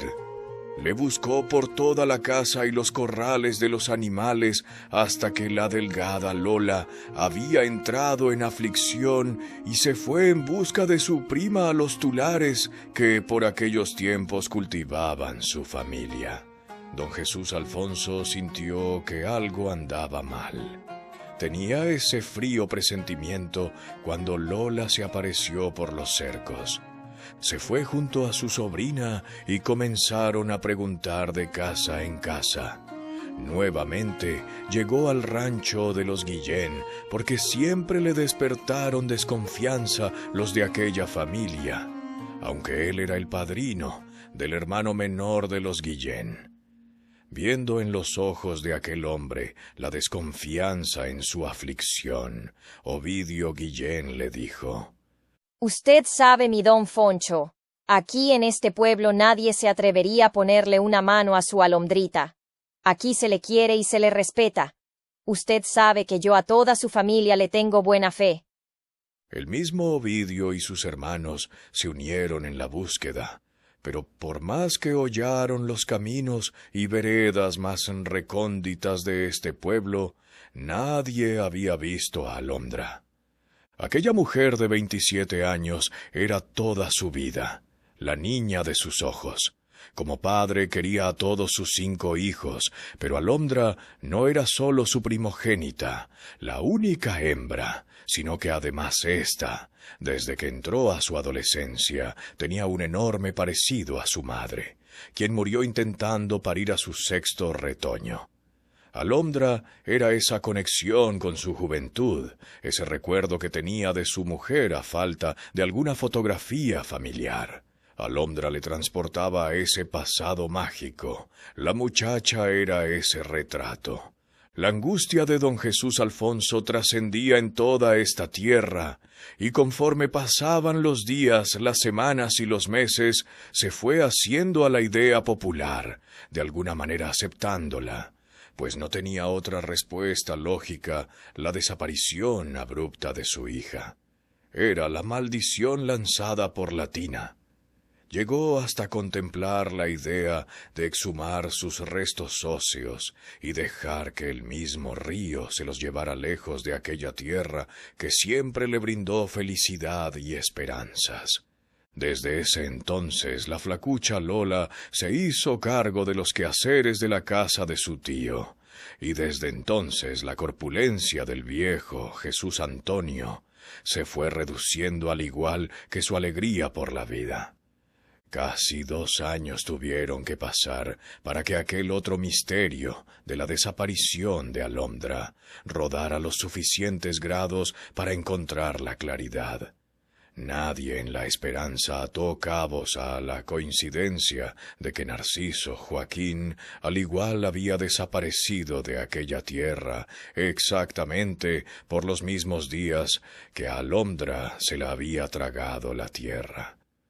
Obviamente, nadie buscaba o daba por desaparecido al ingeniero y arquitecto innato de este pueblo. ¿Y quién podría decir que el flacucho de Chicho Joaquín se haya podido robar nada más ni nada menos a la hija de don Jesús Alfonso, la mujer más bella de este pueblo? Era platicador con todo el mundo, pero tímido con las mujeres. Jamás nadie en la Esperanza recordaba a Chicho Joaquín lanzar un piropo a alguna muchacha, mucho menos que se le haya conocido novia o mujer alguna. Siempre fue inseguro con las mujeres y lo único que lo rescataba de caer en los estereotipos de la crítica popular era que siempre dio la impresión, con cierto alarde ante todos los demás, que tenía mujeres en otros pueblos. La verdad que siempre estuvo enamorado de la espigada Alondra, pero nunca tuvo el valor de acercársele, y las veces que se encontró a solas con la muchacha, se sentía acorralado, y siempre buscó cómo salir librado de la magia que siempre le provocó la belleza de la muchacha. Fue Alejandro, aquel amigo en común de Meme y de Alondra, el mismo que llevó la primera mal noticia 7 años atrás. Su hija y Chicho Joaquín viven juntos en el poblado del Guayabal. El viejo de don Jesús Alfonso no supo cómo reaccionar. En ese momento tenía sentimientos encontrados que le eran muy difícil de entender. Se sentía feliz saber que su hija estaba viva, pero sentía un odio superlativo en contra del que él consideró su amigo. No sabía cómo lo mataría, si con el filo de su sanpedrano o con el plomo de su revólver, y no esperó a que saliera un nuevo sol. Le dijo a uno de sus hijos que preparara las bestias, que tendrían que salir en esos mismos momentos. Vivían en una casa de esquina en un pueblo en crecimiento. Al principio llegaron como inquilinos, pero con los meses y otras decisiones imprevistas compraron aquella casa de adobes y techos de tejados arcaicos. Alondra contaba con aquellos billetes que le había encomendado el finado Ragnar Olsen, y con ello, y con las ideas de Chicho Joaquín. En aquel terreno Chicho había hecho un horno, y juntos en esos meses se esforzaban con mucha pasión a un negocio que les daba la satisfacción del progreso. Eran pareja, vivían ya como marido y mujer, pero todo esto no había comenzado así. Chicho tenía imaginación para muchas cosas, pero menos a cómo llevarse a una mujer a la cama. Aquel éxodo de la Esperanza era una caminata de amigos que, con el tiempo, la muchacha ya de 28 años se convenció que aquel hombre era ese ser destinado para ella. Y es que Chicho Joaquín le proporcionó todas esas seguridades que una mujer espera de un macho, y entre todo eso Alondra encontraba siempre un gesto noble, el esfuerzo en común que la sacaba de todas aquellas depresiones y sentimientos de culpa, y Chicho Joaquín era platicador, y con su genuina intención fraternal lograba sacarla de sus brumas. Ella dio un paso más y con el tiempo aprendió a amarlo. Cuando don Jesús Alfonso entró de una manera sorpresiva a la casa de la pareja, los clientes que se encontraban en el lugar salieron despavoridos en una conmoción delirante cuando vieron aquel revólver entre las cejas de Chicho Joaquín. Alondra, con una voz energética, le gritó desde el patio: «Deténgase, ese hombre será el padre de su nieto». No había visto a su hija. Su pasión de odio le había cegado y estaba a punto de alar el gatillo. Ella le tuvo que gritar de nuevo: «Escuche lo que Chicho tiene que decir, y si usted decide matarlo, me mata a mí después, porque si usted no lo hace, le juro que yo me mato». Estaba en su segundo trimestre de gestación y era por eso de que no la había reconocido. Quedó impávido y con los segundos, con sus manos temblorosas, se llevó el revólver a su bolsillo. Sus ojos estaban rojizos y su frente sudaba profusamente. Nunca le pidió explicación o se dirigió a Chicho Joaquín, mas éste le dio la misma explicación que meses atrás Alondra había escuchado del muchacho. Aquella tarde caminaba por el cementerio y lo vi por primera vez.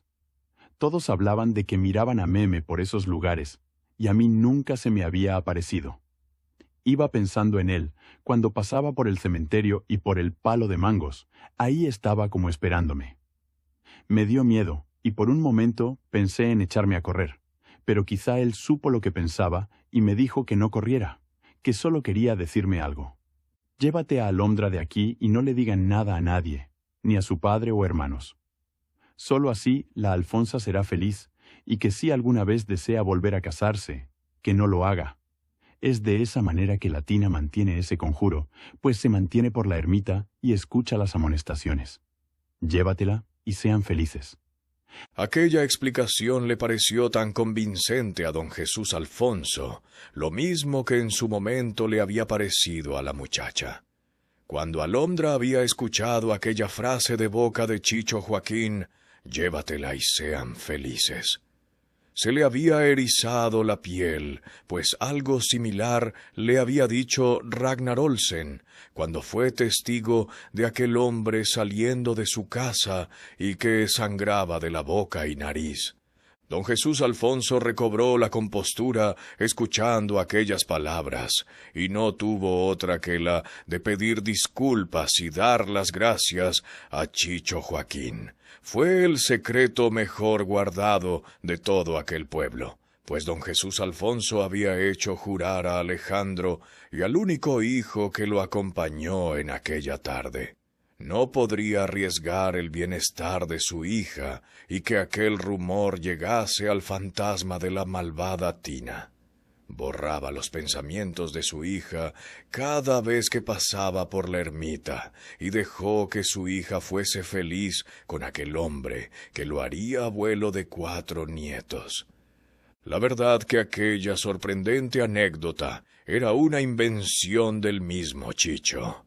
Siempre fue un escéptico de todas aquellas cosas sobrenaturales que incluso ponía en duda el dogma de la religión dominadora. Un día, con los efectos del chaparro, se le ocurrió tal historieta y a Alondra le pareció que tenía muchas coincidencias y no dudó en decirle que estaría lista para el siguiente día. Ni Chicho Joaquín ni María Alondra podrían haberse arrepentido de tal decisión, pues les iba muy bien en aquel poblado que crecía demográficamente y que verdaderamente eran una familia feliz. Por mucho tiempo no regresó a la tierra de la esperanza, hasta 20 años después, el día que recibió un telegrama. «Hoy murió nuestro papá. Mañana lo enterramos». Capítulo número 12. Al igual que no dudó en salir de la esperanza, tampoco dudaría en regresar a dar los últimos respetos a su amado padre. Llegaban a los linderos de un arenal, pues ya no era el mismo río de 2 décadas atrás. Estaba seco, a pesar de que era un 3 de mayo, la época de lluvias en estas zonas del hemisferio. subió la cuesta serpentina hoy mucho más ancha que el camino aquel que bajó por última vez 20 años atrás. Pero a pesar de que los caminos se ensancharon, la perspectiva era que todo se había reducido. La ermita estaba cambiada, la habían emblanquecido con cal, y las láminas podridas se habían reemplazado con tejas. El palo de pitos ya no estaba ahí, pues después le dirían que en una de esas borrascas electrizantes un rayo lo había pulverizado.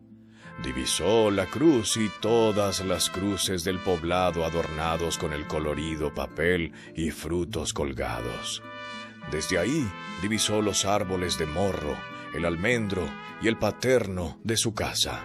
La casa y la pileta se habían reducido, como ley de ese destino infalible de todo aquello que envejece debe conllevar, y con ese mismo luto con el cual un día salió de su casa, regresaba con un luto diferente. Hoy enterraría a su amado padre.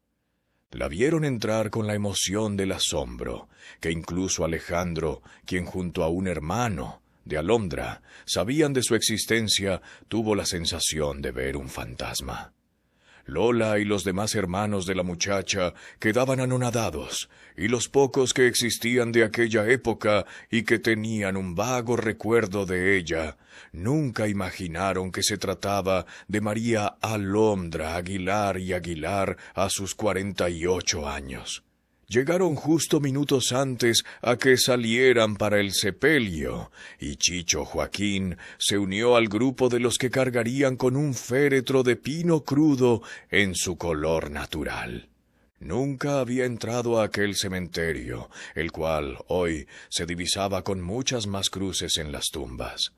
Ahí se daba cuenta de los que habían fallecido, y alguien de su familia le daba los pormenores de cada deceso.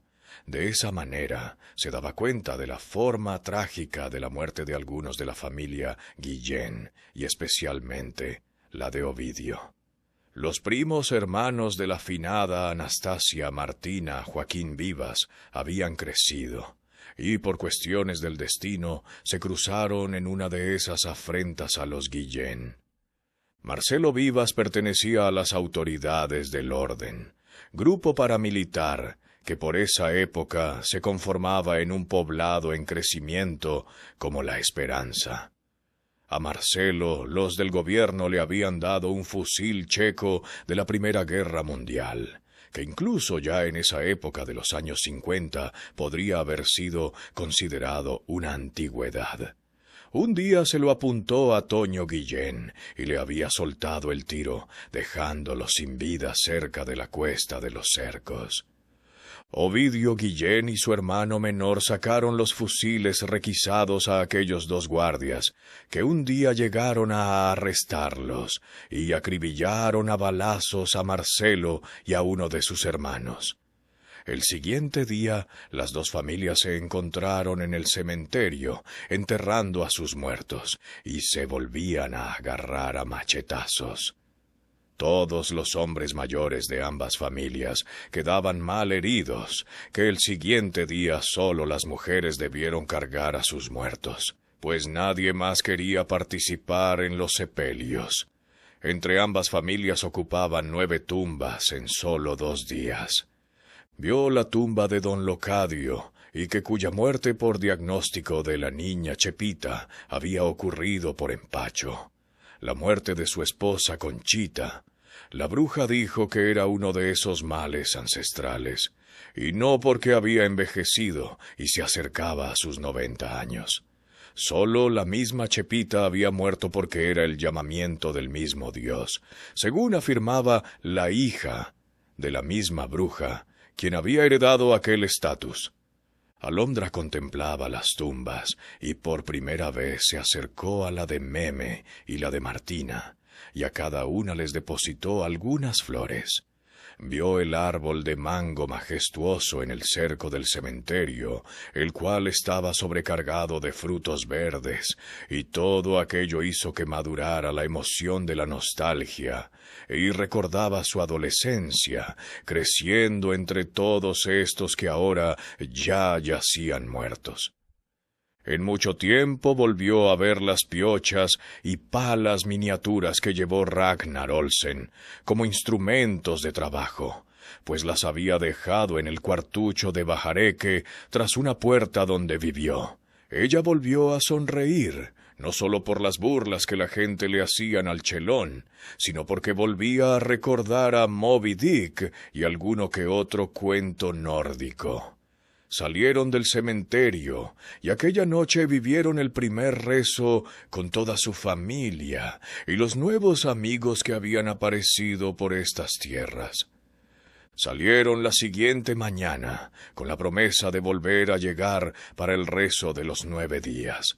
Tomaron sus pertenencias y comenzaron la caminata cuesta abajo al pueblo de San Pedro, Perulapán, donde ya había transporte público. Llegando de nuevo al arenal seco, su hija menor había exclamado: «Mira, mamá, qué bonito caballo». Ni Chicho Joaquín ni María Alondra podrían creerlo. Frente a ellos tenían a aquel caballo café y de patas blancas, y el cual Meme solía llamar Canelo. No sabían si ante ellos tenían a un caballo que se había tornado salvaje y sobrepasaba las expectativas de la vida de un equino, o si simplemente se había convertido en un fantasma de los muchos que divagaban por aquellas tierras. El equino se les acercó y de repente se paró en 2 patas, relinchó y tomó impulso en una carrera abierta que dejó el polvo suelto del arenal y se internaba misterioso en el paisaje morado de las campanillas. ¡Ah! A Alondra se le rodó una lágrima por la mejilla y apresurada como el tropel de aquel caballo. Así le pasaron todas esas memorias de nuevo de su vida, el recuerdo de Meme y de Ragnar Olsen. Siguió caminando junto al brazo de Chicho Joaquín y de su familia, segura de aquel viaje que le quedaba en el tiempo, amando el recuerdo de su amada y misteriosa tierra, la esperanza. Novela de Paluca de Perulapán.